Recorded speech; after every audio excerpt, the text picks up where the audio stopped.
Well, for our look at cricket this week, something a little bit different. I want to take you back to the summer of 1987, and it was FA Cup final day. But for cricketers at that time, especially in West Cumbria, where we're from, I was playing for British Steel seconds at the time, and we were playing Cleator seconds away, but it was cup final day. We were short, and our final pickup on the way to Cleator was at Parton, where one of our players called John Rule was picked up. So we'd got him in the car.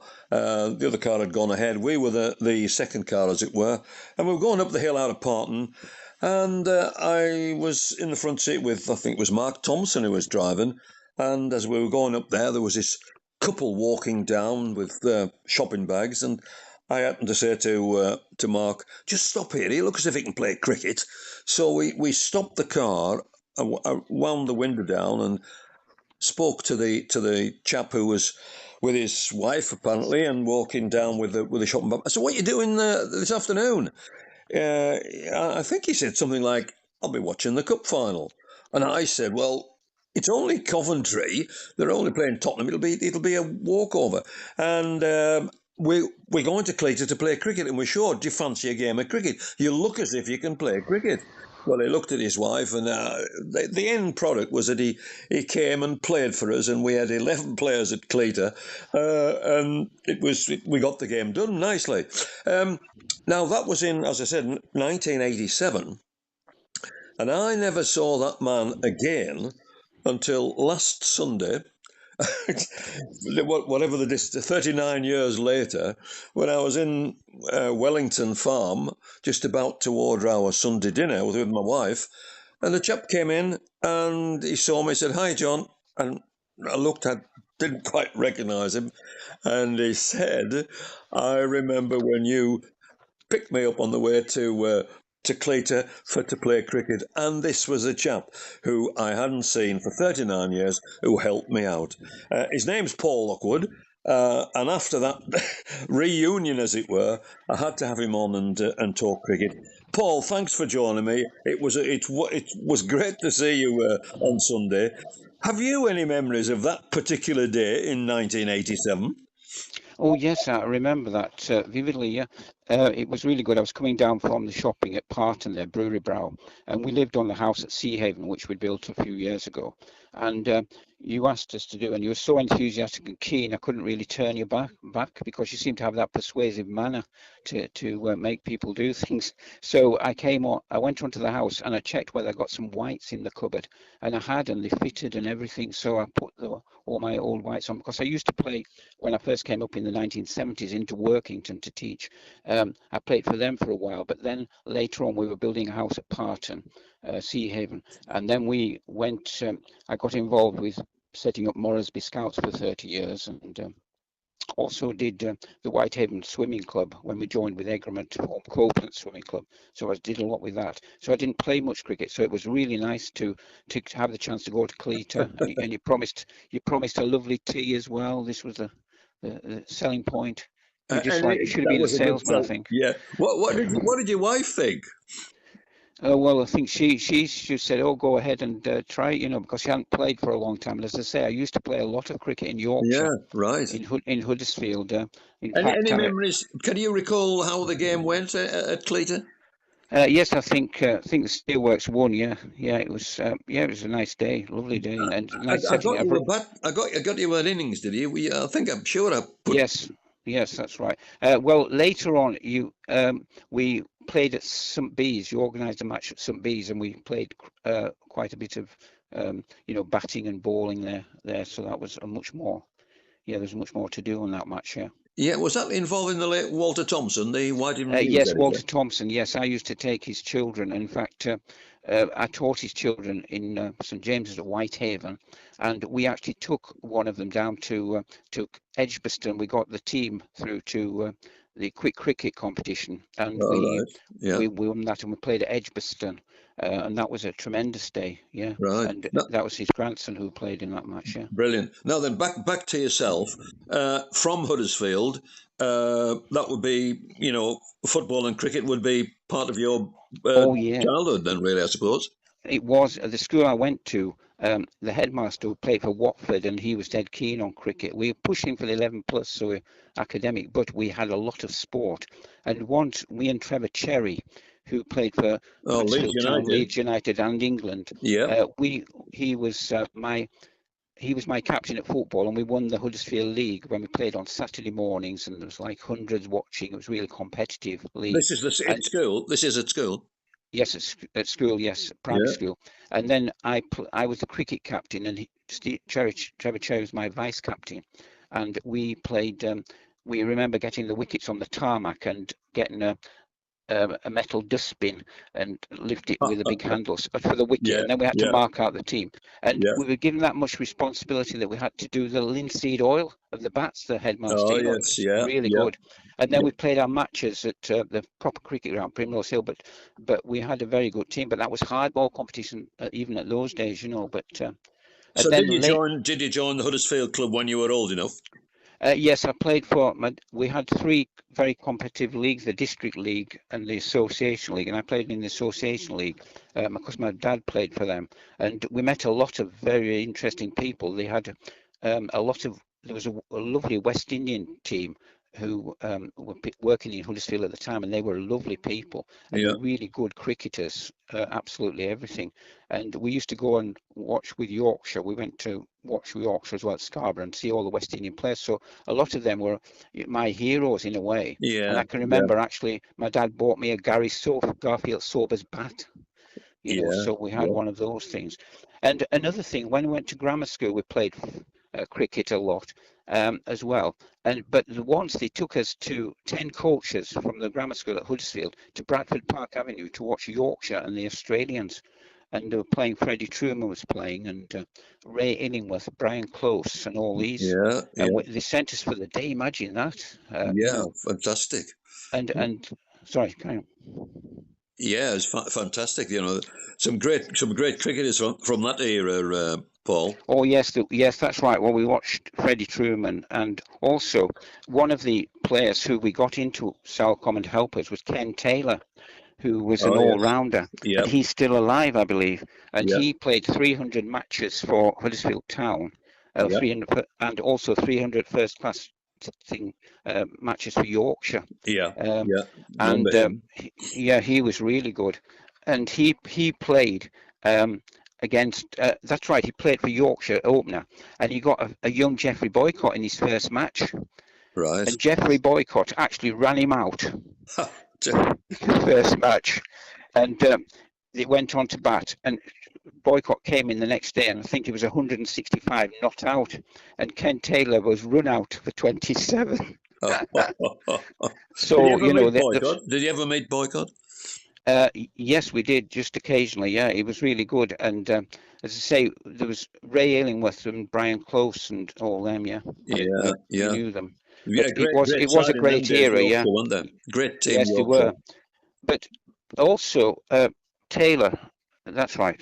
He played under Shankly because Shankly became the manager of Huddersfield when I was young, Yeah, quite young, 11, that's 12. right. And Dennis Law turned up as well at 16, and Shankly gave him and Kevin McHale debuts in the match. Well, And Shankly, of course, left Workington for Huddersfield. that's right. Yes, I saw that link. Yeah, Yeah. and he left because the people weren't investing in him. Yes, that's right. In the money. Yeah. So we had also another of my heroes was Ray Wilson, Oh, who yes. was played for World Cup winner, and he played for Huddersfield. And I used to play left back for the grammar school, and I used to watch how Ray Wilson, he used to be brilliant at playing out from the back. He would leave them standing now. And in those days, he was well advanced, and he could pass in triangles and everything. It was marvelous to watch. So I had him, and he was in the team, and Dennis Law and Shankly was there. Yeah. And then there was another story at the time, and I followed it. It was a big scoreline. It ended up 7-6 to Charlton Athletic. and I was Right. listening to the match on the radio. It was 5-1 to Huddersfield, and Charlton only had 10 men.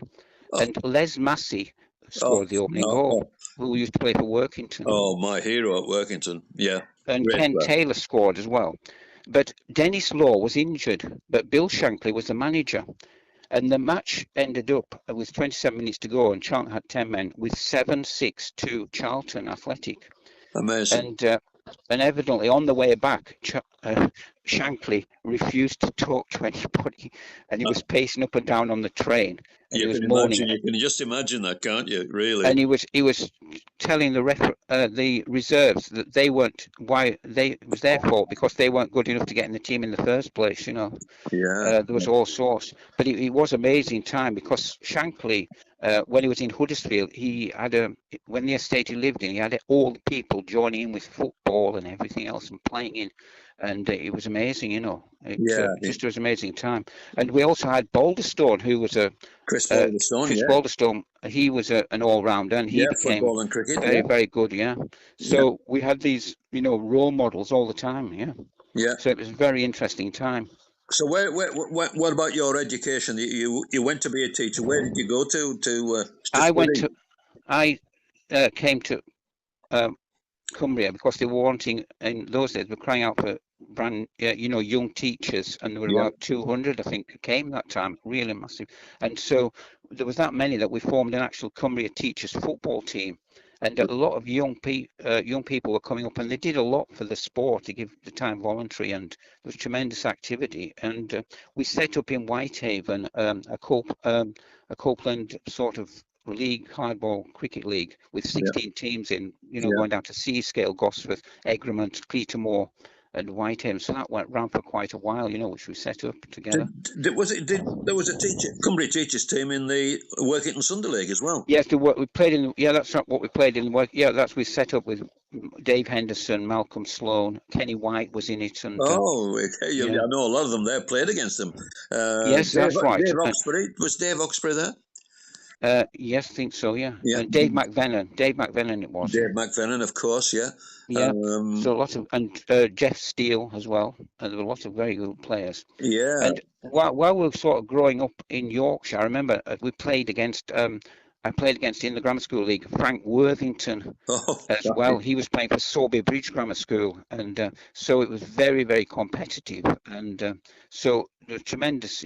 We played on Saturday mornings. Teachers were giving the time up on massive scale. When I think about it, it was an unbelievable time. Yeah. So where did you teach in Cumbria, West Cumbria? I taught in Parton to start with, and we did quite a lot of sport. And I think we were playing by the beach corner on the beach. I found a little bit of play for cricket, and then I went to Thornhill, and we did a lot of cricket there.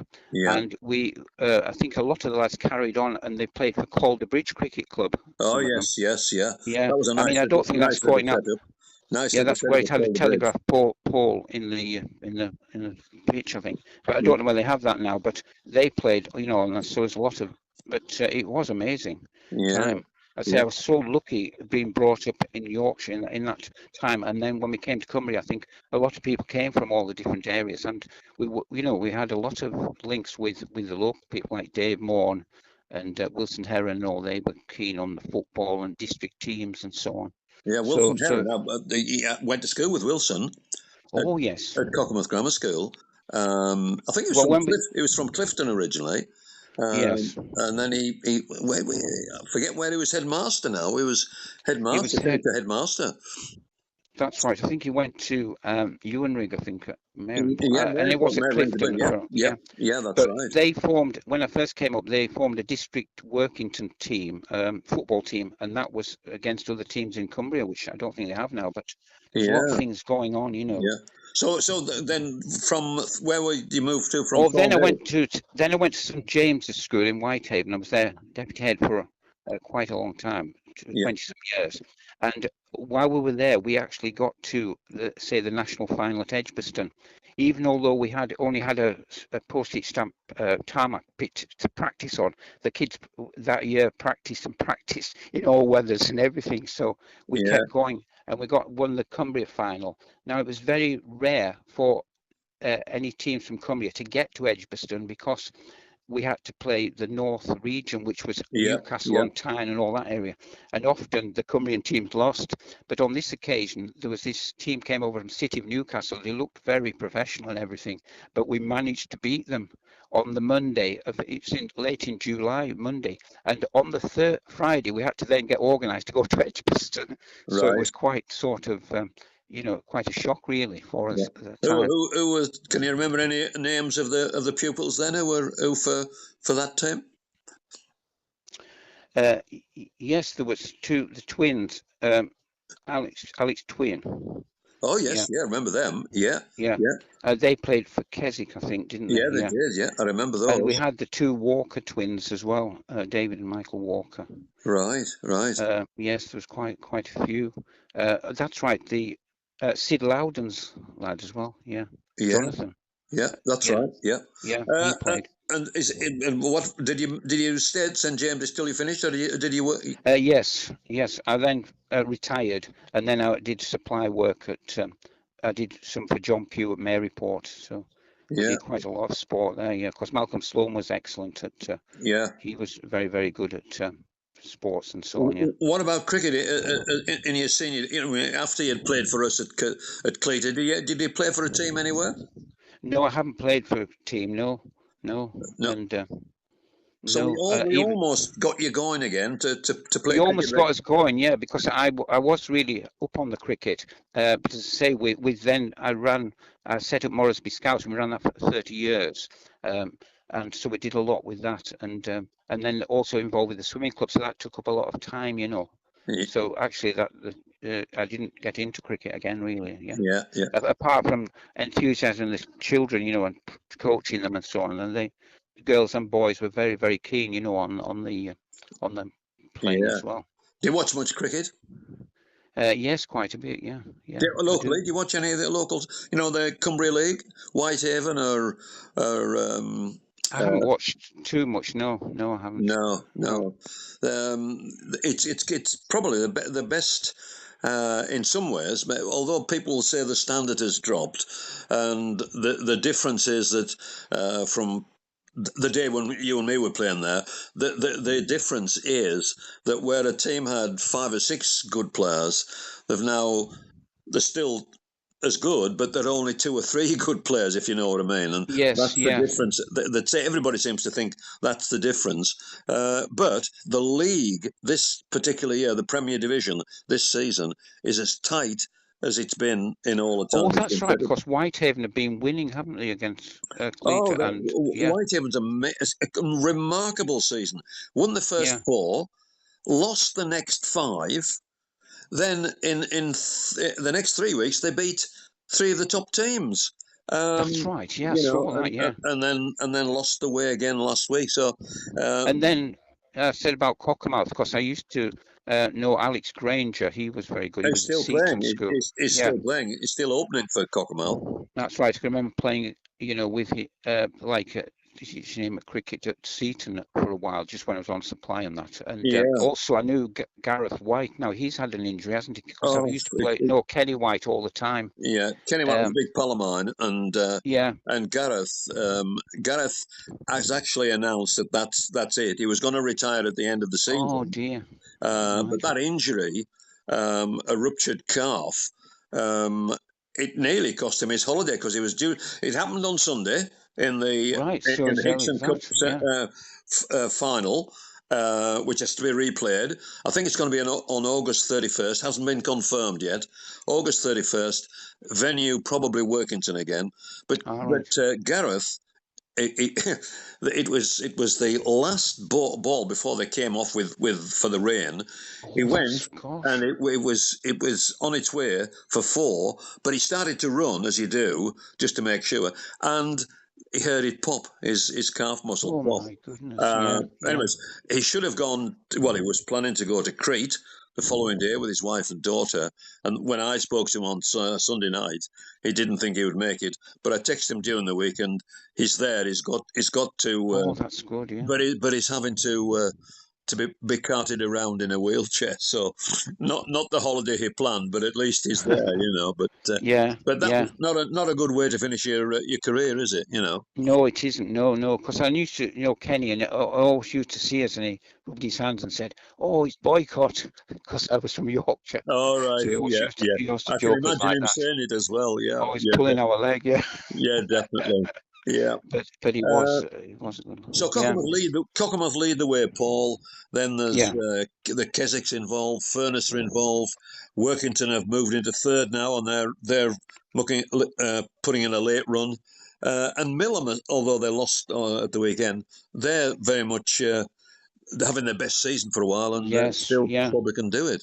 But there's only Oh, 4 weeks that's left, so brilliant. we're all looking Yeah. forward to a good Well, climax. it's really good because I know it's important to get the coaching and enthusiasm for cricket because it is an easy sport to do, isn't it? And Yeah, follow up. Yeah, it yeah, is yeah, wonderful. yeah.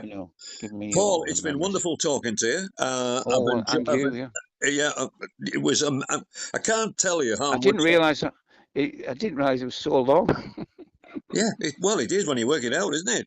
Nearly Yeah, be 40 years next summer since it gosh. happened. Yeah, Well, it's wonderful. wonderful to talk to you anyway. Yeah, So that's Paul, brilliant. all the very best. Hopefully, we've got our numbers now. We'll meet up another time, and we might Yeah. even meet at a cricket match sometime. So, Paul, I just want to say thank you very much indeed for joining me today.